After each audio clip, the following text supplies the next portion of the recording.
Hi, this is Usha. Welcome to Rathod Science classes.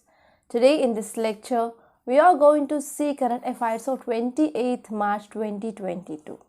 So let's get started with our discussion and let us see today's quote. So today's quote is a motivation quote, especially to motivate you in this early morning. So this will be helpful mainly to increase the productivity of the day. And as you all know, prelims it is very much near. I am wishing you all you should clear this UPSC prelims and you have to enter into this main stage and finally you have to achieve your goal. So today's quote is: the secret of your future is hidden in your day routine. So if you want to clear UPSC, you have to sit for daily and you have to study hard and you have to study smart. So if you want to achieve your aims, so today you should be very hard. You should work very hard and you should be difficult for you itself, right? And now let's try to see first topic. It is regarding employment in India.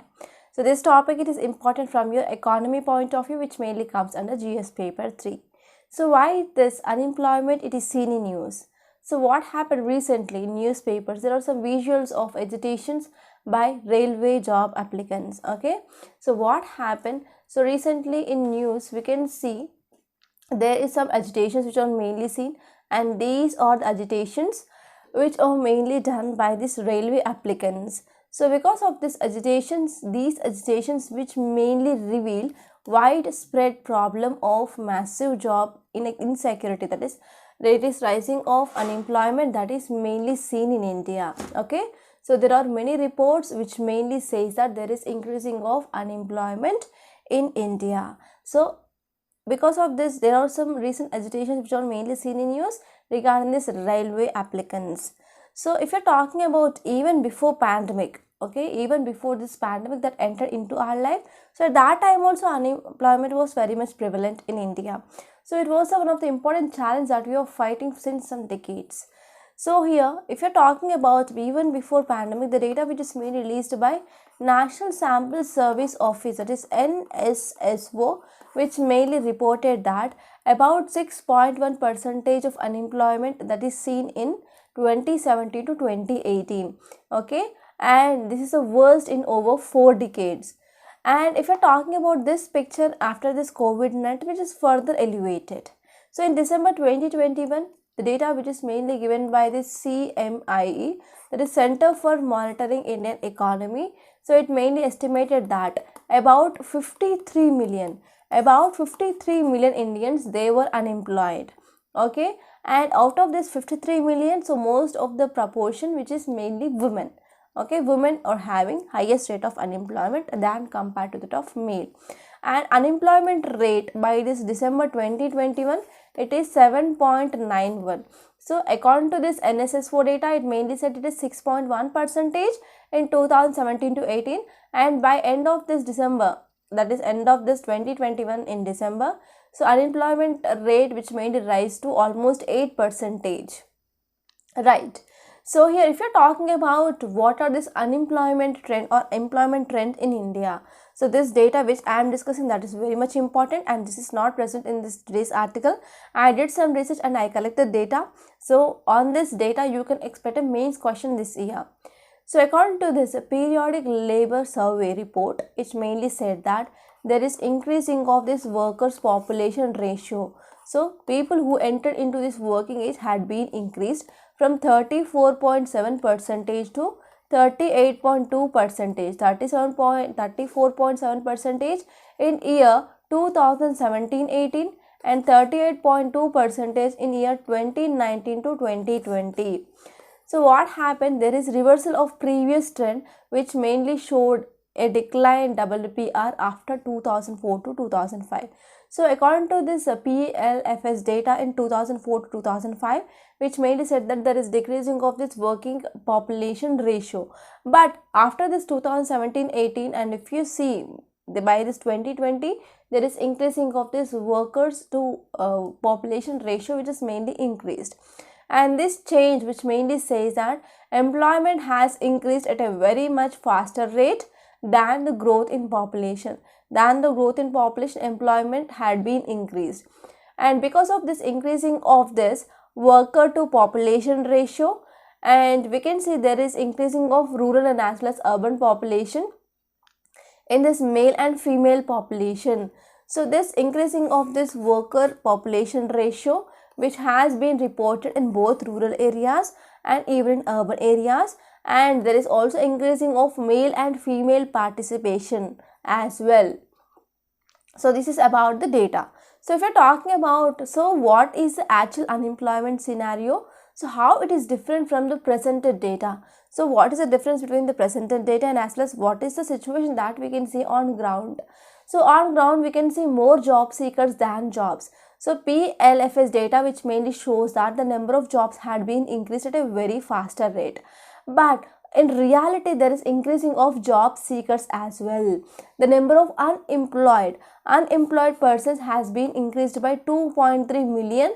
That is between the data which is presented, right? That is between 2017-18 to 2019-18-19. So there is increasing of people who are mainly seeking to jobs, like 2.3 million people. Okay, and we can see there is decreasing of salaried workers as well. So the percentage of the salaried workers, they had been dropped from 21.2 percentage to 19 percentage. There is decreasing of this 21.2 percentage to 19 percentage, that is mainly seen. Okay, that means about 9.5 million people, they have left this salaried jobs. And next one is there is no shift out of agriculture. So actually, if you're talking about different sectors of our economy, you have primary economy, secondary sector, tertiary sector, quarterly and quinary. So if you're talking about agriculture, as you all know, Indian economy is mainly based on agriculture, right? And we can say Indian economy, it is agriculture based economy, because more than 50% of people, they mainly working in this primary sector. So if what happened, if people, they are coming out of this agriculture and they are shifting towards rural areas to urban areas, so they are not getting enough jobs. So because of this, many people, they are not coming out of this agriculture, and there is also causes of prevalence of agriculture jobs as well. So whenever this younger labor force, they are mainly getting increased, they are getting education, and they want to search for some remunerative work as well, right? But only few of these people who have some enough skills, they are getting jobs, but not all. So because if you are talking about many industries, many service sectors, they adopted capital intensive, and they are mainly focusing on technologies, especially if there is increasing of machine learning and artificial intelligence, then that will lead to further reducing of this labor force in these industries. So these are some important realities. And if you're talking about what can be done, what is the way forward? So we need to think about economic development models. Okay, we need to focus on good industries and as well as services in national income, and they need to take a proper employment. So we need to focus on increasing of employment in this tertiary and as well as manufacturing sectors. And we need to go for generating of employment in manufacturing and services sector. So this is a very, very urgent need. Okay, the urgent need, it is to generate much more employment in manufacturing sector and as well as service sector. And next one is we need to go for decentralization of industries. Okay, so decentralization also leads to increasing of employment chances. And next one is we need to focus on development of rural areas. So whenever we are going for development of rural areas, we can reduce this migration from rural areas to urban areas, and because of this, the pressure on these urban areas can be decreased. And next one is we need to focus on more investments. So more private sector investments, especially we need, especially to improve our process of production, and that will help for increasing of generation of employment. So these are some important things that you have to remember regarding this topic. And I want to give you a means practice question for you people. So discuss the unemployment scenario in India and what measures can be taken to tackle this unemployment wave. So you have to write about the data and you have to write about some way forward or measures. So this is the demand of the question. And now let us try to see next question. It is regarding poverty rose but income inequality fell. Okay, so this article says that yes, there is increasing of poverty, but there is decreasing of income inequality. So now let us try to see this topic in a very great detail. So this topic, it is important from your society point of view, which mainly comes under GS paper 2. And this topic, it is important from your mains. Okay, so now let us try to see context. So as you all know that COVID-19, which mainly impacted almost all the societies which are present in the world, and over about 2/3 of the country which mainly affected by this COVID-19, and out of this perhaps about 5 million people, they have died or they lost their life directly or indirectly from this pandemic. I am saying it is globally, right? So because of this COVID-19, not only the life or health but even economy which had been disrupted. So economy too has taken beating, and we are expecting there will be V-shaped recovery, but output it is 10% lower than 2019. Okay, so apart from that, if you see, this is not for the first time we are facing this economic shock, but even earlier during this oil shock of 1990 to 1991, and during this global crisis, or in 2007 we also saw economic crisis. So because of all these things, there was some impact that is seen on poverty, right? So they are also most vulnerable without contractual protections, adequate safety nets. So because there is no proper safety net, because of there is no proper protections, so because of this, here the people, they were hit the most. But here pandemic has not followed that script, that led to some increasing of poverty, okay, that we saw during this 1990 and as well as 2007 great economic crisis.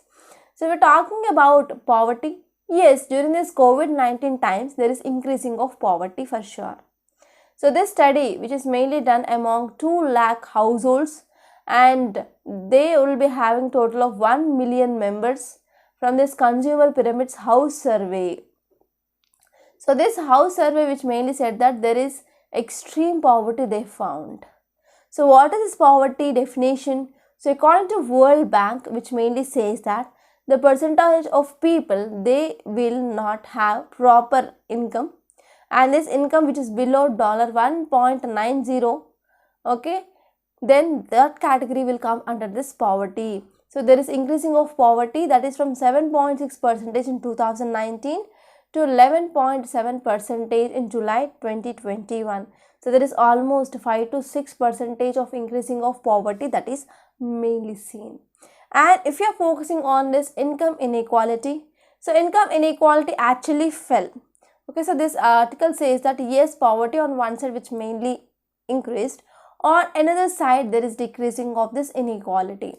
So in 2019, the average monthly income of households, it is top 25% and bottom 25% of income distribution. It is approximately 45,000 and 8,000. Top 25% is people, they will be earning like rupees 45,000, and bottom people, they will be like 8,000 rupees. And if you see in urban areas, it is like 22,500, and rural areas it is like 7,500 rupees.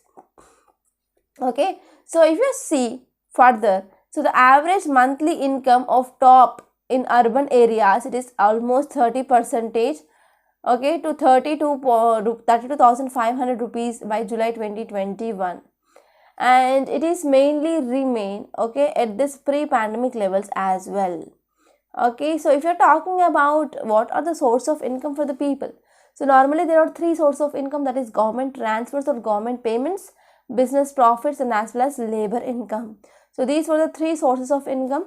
So households mainly received roughly rupees 400 per month in urban areas, and nearly they will be having rupees 500 per month in rural areas during this lockdown and delta wave. And the rich mainly saw a larger decline in the business income. So because of this declining of business income, so actually they mainly dependent more on the income than the poor. Okay, so because of this, that led to inequalities. And next one is labor income is just over 65% and 80% of the income of top 25% and bottom 25% of households. So these are the 3 important sources.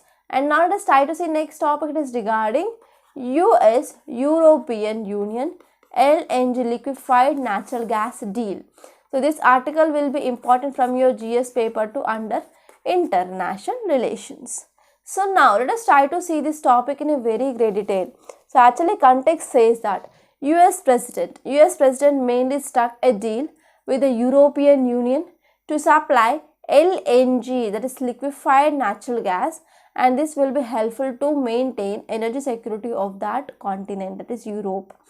So US President mainly came up with a deal with European Union mainly to supply this liquefied natural gas, and this deal which mainly comes amidst efforts by European countries to wean themselves off Russian energy exports in the wake of Russia-Ukraine war. So because of this Russia-Ukraine war, you all know, so most of these countries of Europe mainly depend on this Russia for natural oil, natural gas, and even crude oil.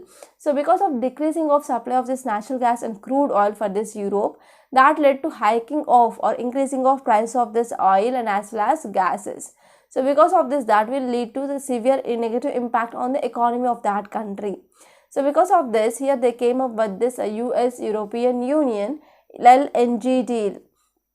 So what is this deal about? So under this deal, about 15 billion cubic meters of this LNG will be supplied to this European Union this year. So not only this, further the European Union will import additional LNG for at least 50 BCM until 2030 by from this US. And next one is this expected to reduce Europe's dependence on this energy exports, and even that will help to decrease or to neutralize this influence of Russia and as well as Ukraine on this Europe as well. So we're talking about gas price in Europe. Because of this less export of this gas and as well as crude oil from Russia to this European countries, that led to mainly increasing of prices, that led to the sharply increasing of the prices. Even Russian invasion and a drop of supplies from this Russia could make situation even worse. So because of this shortage of this fuel and as well as LNG, there is increasing of price of this crude oil and natural gas. So because of this, it mainly left European Union more vulnerable, right? So actually if you're talking about data, Europe which mainly relies on this Russian exports to meet about 40% of its natural gas requirements, and if you see Germany, which is mainly depending on this Russia for its 80% of natural gas needs. So if you're talking about whenever Europe, which is mainly going to get this LNG and as well as crude oil from USA, whether it mainly makes this European Union self-reliant? No, not at all. Because in this deal, they mainly talk that here US which mainly going to provide 15 BCM, okay, but here it mainly requires 150 BCM.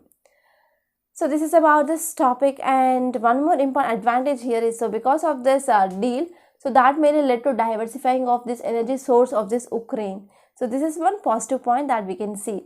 And now let's try to see next topic. It is regarding the move to ease voting for overseas citizens. So this article is very important from your polity. So please try to open your Lakshmikant and see this citizenship chapter and even representations of People's Act. So now let us try to see this topic in a very great detail. So if you see context, it mainly says that very recently on March 25th, our Union Minister of Law and Justice, he mainly gave a response to a question which mainly asked, right? So here in this context, he mainly said that government which is mainly exploring or looking for the possibility of anyone, okay, or allowing this online voting for this non-resident Indians. So especially who are not residing in India, for example, who are NRIs. So for that NRIs, here a government which is mainly exploring this possibility for allowing this online voting for this NRIs. So if you're talking about details, it mainly says that the minister's statement on easing of this voting for NRIs comes in the wake of a proposal which mainly made by Election Commission of India. So EC, Election Commission of India, which mainly made as one important statement, that is we need to go for easing of this NRI votes. So what happened later on, ECI, which mainly proposed for amending of this Code of Election Rules 1961. Okay, Election Commission which mainly said that we need to go for amending of this Conduct of Election Rules 1961 to allow this facility. So later on we came with this ballots, okay, postal ballots, and these postal ballots they were sent to this NRI electronically, and after they vote, and they will be resending that ballot back. Okay, so if you're talking about further more details, how can overseas voters currently vote in this Indian election? So this part is also very important. And here you need to know about prior 2010 and as well as after 2010. So why? Because, so if you're talking about prior 2010, Indian citizens who are mainly eligible for the voting and who are mainly residing abroad, so they have the voting right just for only 6 months. Okay, just for only 6 months. For the more than 6 months they do not have the right to vote. But after that we came up with this Representations of People's Act of 2010, so which may allow this NRIs who are staying in abroad even more than 6 months, they will have the right to vote. That is, they will be having ability to vote as well. So but only in a persons at a polling station. For example, this polling station which is mainly having the polls, and in this polls that NRI letter is there or NRI name is there, means in that polling station only he need to go and he need to cast his vote. So just as any resident in India, okay, who mainly attend less 18 years of age, and they will be have an eligibility to vote in the constituency, right? And next one is this case of overseas voters. They mainly address mentions in the passport. So whatever the address which is mainly present in the passport, that address can be considered here. And if you're talking about in the recent winter session of Parliament, okay, so in this 2017, actually this bill which mainly proposed, but this bill which mainly passed in one house, and after entering into second house, so this bill has been lapsed, right? And later on, ECI, Election Commission of India, which mainly approached Government of India to permit this NRIs to vote via postal ballots. Okay, and this system is called as electronically transmitted postal ballot system. And under the system, postal ballots, they are sent electronically to the registered service voters. Okay, so under this system here, the voters will be, or the ballot papers will be sent to this electronically by through this electronically for especially service voters. So these service voters, they can be downloaded at this ETP, and they may register their mandate on the ballot, and they will be asking for the send it for the returning officer of this constituency via ordinary mail. So by using mail, they can go for returning of their ballot paper, and this ballot that need to be reached this returning officer by the 8 p.m. on the day of counting of the votes. Okay, so this is about this topic. So apart from that, you need to know, will this facility will be available to all overseas voters across the countries or not? So actually there were some news reports which mainly says that Election Commission of India had indicated that the Ministry of External Affairs that it would want postal voting introduced on a pilot basis in the non-Gulf countries. So now what happened, this ACA, it want to come with a pilot project, and it is going to have some pilot project in this non-Gulf countries. As of now, in March 2021, so Ministry of External Affairs, which mainly informed this Election Commission of India for this implementation, okay, for the implementation of this huge logistic challenges. So what happened?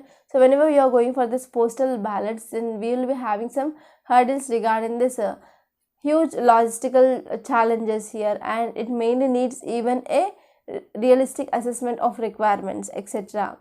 And this ETPBS method, which mainly allowed for the greater turnout among the service voters as well. And next one is, with increasing of mobility of citizens across the countries for the reasons related to work and as well as the postal ballot, and even for the recognized International Institute for Democracy and Electoral Assistance, which is mainly focusing on supporting of this democratic process as well. So it also means or allows that here overseas voters to exercise their right subject to certain conditions annually related to the time spent abroad. Okay, so now here overseas voters, they are going to have this right, that is a right to vote, and this also subjected to certain conditions which are mainly related to time spent abroad for work carried and as well as whenever they are present in abroad as well. So this postal ballot mechanism that mainly allows for the proper authentication of ballot and at a design consular, embassy and as well as offices of an effective postal system. Okay, so this is about this topic, and now let us try to see next topic. Title says nurseries bounce back to northeast rubber wave.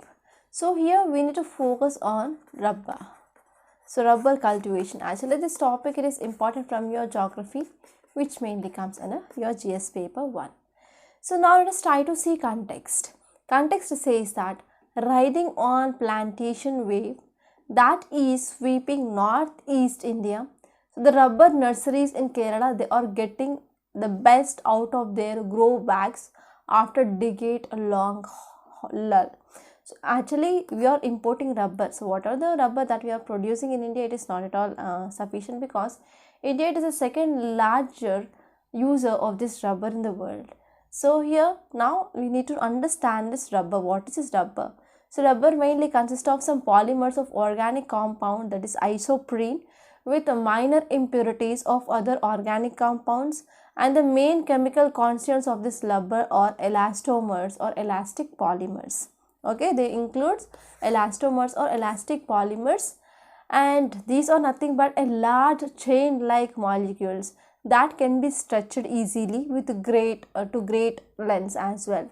So here if you are talking about which are the leading rubber producers, that is Thailand and as well as Indonesia, and India it is the second world's biggest consumer of this natural rubber. So we are talking about in India where we can grow this rubber, that is in northeastern India as well as in southern India we can grow this rubber. So we are talking about what are the favorable conditions for growing of this rubber. So actually this rubber, which is mainly made up of latex of a tree, and this tree called as Hevea brasiliensis.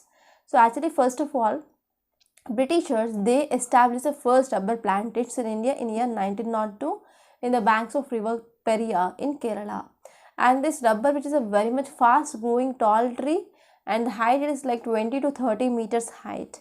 And the rubber tree, which mainly needs very hot and humid climate with temperature which is ranging from 25 to 35 degrees centigrade, and it requires large amount of rainfall, that is about 300 centimeters of rainfall. And whenever there is a dry spells or low temperature, it is not at all suitable for the growing of rubber. And even it is mainly requiring a loamy soil, that is equal concentrations or equal amount of sand, silt and as well as clay, right? And it can be grown at a height of 400 meters above the sea level. So now let us try to see next topic. It is regarding medium range surface to air missiles. India test fires two surface to air missiles. So it is talking about medium range surface to air missiles. So this topic it is important from your science and technology, which mainly comes under your GS paper 3. And now let us try to see this topic in a very great detail. So here you need to know some facts regarding this MRSAMs, that is medium range surface to air missile. So this will be important from your prelims. So if you see context, it mainly says that India successfully test fired two army version medium range surface to air missiles from integrated test range at Chandipur in Odisha. So India which mainly test fired two medium range surface to air missiles. So if you're talking about missiles, we will be having surface to surface, air to air and as well as surface to air missile. So it is surface to air missile. So if you see some important details, it mainly says that so the flight which mainly tests were carried out as a part of live firing trials which is against high speed aerial targets. So this is according to this DRDO. DRDO said that yes, we went for firing of this test, and it is mainly considered the part of live firing trials. And this medium range surface to air missile, so it is mainly developed by DRDO and as well as Israel Aerospace Industries. And this system which mainly comprises or some special features like we will be having multifunction radar, mobile launcher system and even other things which are mainly present. So if you're talking about some facts regarding this MRSAM, so it is an advanced network centric combat air defense system, and this system which is mainly jointly developed by DRDO and as well as Israel Aerospace Industries. And this system which mainly provides point and area air defense for ground assets, okay, and it mainly includes some threats from this fighter aircrafts and unmanned aerial vehicles, that is drones, helicopters, guided and unguided munitions, and even subsonic, supersonic cruise missiles, etc. And the range here is 70 kilometers. And this missile, which mainly powered by indigenously developed rocket motor and as well as some control system that is present here, right? And this missile, which mainly comprising of mainly some combat management system, mobile launcher system, advanced long range radar, mobile power system, radar power system, reloader vehicle, field service vehicle. So these will be all included under that firing unit of this missile. So this is about this topic, and now let us try to see yesterday's questions. So first one is Kuka revolt. So this Kuka revolt, it is a politico-religious movement, because actually it is mainly started during this 1860s to 1870s in Punjab. Actually the first it was like a religious movement, and later it took a political turn. So it is a politico-religious movement. And next one is massive following Raja Ram Mohan Rai. He is mainly associated with this Amitse Sabha. And next one is Atmaram Pandurang. He is mainly associated with this Pradhan Samaj and Prarthana Samaj. And next one is Dayanand Saraswati, that is Arya Samaj, and Jyoti Bapule, it is Satya Sodak Samaj. So in this way you can get a questions, right? And now let us try to see today's questions. The first one is regarding round table conference. So try to read the statements and give me the correct answer. And next one, it is regarding Swaraj Party. So these are the two questions. So try to read the statements and give me the correct options in the comment box. And before seeing today's Hindu newspaper PDF, I want to make a small announcement. So if you want to clear UPSC, I will strongly suggest you to focus on mains. So whenever you are starting your preparation, from that time onwards, you need to have an integrated approach, that is preparing for prelims and as well as mains together. Okay, so you should not prepare separately for the prelims and separately for the mains. You should go for an integrated approach. And for this mains answer writing, so to improve your mains answer writing skills and to practice writing answers, you have to join this mains answer writing practice course that we are launching in this Rathod's IAS, and it is 1-year course. So in this course, we will be giving you weekly targets, daily one question based on that, and we will be going for evaluation of your answers, and we will be giving you model answers as well. So in this way, you will be going to cover each and every topic in your GS1, GS2, GS3, GS4 in this 1 year, and this will be highly beneficial. And the new batch, which is going to be started from April 4th, so please if you want to join, so you can join this, and price is also very much affordable, and this is 1-year course.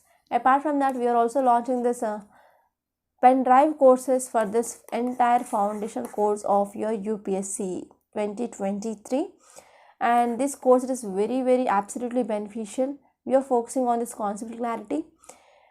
This because you have to follow the trends of UPSC. UPSC is not asking this factual based questions, it is mainly asking some analysis based questions. To answer those questions, you need to have a concept clarity, so that we are providing in these courses. So if you have any doubt regarding these courses, you can call me on this number 8074765513.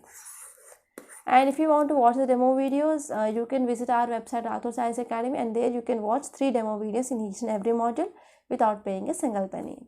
And if you want to get the PDF of this today's class, you can join the Telegram channel. Link is given in description box. So now let us try to see today's Hindu PDF. And on screen you can see this today's Hindu newspaper PDF, right? So the date here is March 28, and this is Delhi edition. So first topic, it is regarding no trust vote. Okay, so you have to know about what is this no trust vote. So actually what is happening in Pakistan, you should not know what is happening politically, but you have to know about what is this no confidence motion or no trust vote. That will be very important. And next one is, there is a meeting that is between the Russian foreign minister and as well as India, and they are going to talk about oil purchase and as well as payment. And regarding defense, actually we are going to get this S-400 missile system and even AK-203 assault rifles, and we are mainly going to talk about rupee ruble payment. So these are some important things that are going to discuss in this meet. So after once this meet is done, then we can get articles. And next topic is regarding 5 lakh foreign tourists, they will be getting free visas. So actually we are going to resume our international flights. So because of this, all tourist visas, they were suspended on March 2020, 2023. That is March 2023. They are mainly going to be resumed. And if you move forward, please leave the city page. It is not at all important. And if you see, if you come to this paper, that is editorial, I discussed about this unemployed data, I discussed about this inequality. Then you have to refer about this India-China article. So already we discussed about this topic number of times, so I didn't took for discussion. And we also discussed about this WTO regarding this waiver, okay, IPR waiver for this COVID-19 vaccines. Okay, you can refer that and you can revise that topic I already discussed. And if you move further, you can see this US European Union LNG deal. I discussed this topic, and I also discussed about this overseas citizens voting. And if you move further, you can see this article. It is also very important. India's space economy valued at rupees 36,794 crore. So it mainly accounts for 0.23% of our GDP. So here we can say like we are mainly improving in the science and technology, especially in the space department. And this one is Modi pitches for local for global. So this article is important because already we discussed about this exports had been increased and we reached the target of $400 billion. So in this context, our Prime Minister said that till now we discussed about vocal for local. And in this recent 87th edition of this Mann Ki Baat radio broadcast, our Prime Minister, he mainly called for local for global. Okay, so this is the thing. And next topic is regarding two surface to air missiles. I discussed this topic. And here India and European Union relations is seen in news. So you can refer that article, that will be important from your international relations. And here Myanmar finance minister to attempt this BIMSTEC meet. So here you need to focus on what is this BIMSTEC and how many countries are part of this BIMSTEC. Let me know in the comment box. Right, and if you move forward in this world page, you can see European envoy in Iran to bridge gaps on Iran's nuclear deal. So already we discussed about this JCPOA, Joint Comprehensive Plan of Action, number of times, and we discussed a number of editorials which appeared regarding that in the recent days. You can go for revising those topics. So these are some important articles that appeared in this today's newspaper. I hope you enjoyed this lecture. Please subscribe to Rathod's IAS Academy and don't forget to like, share and comment my videos. Thank you so much.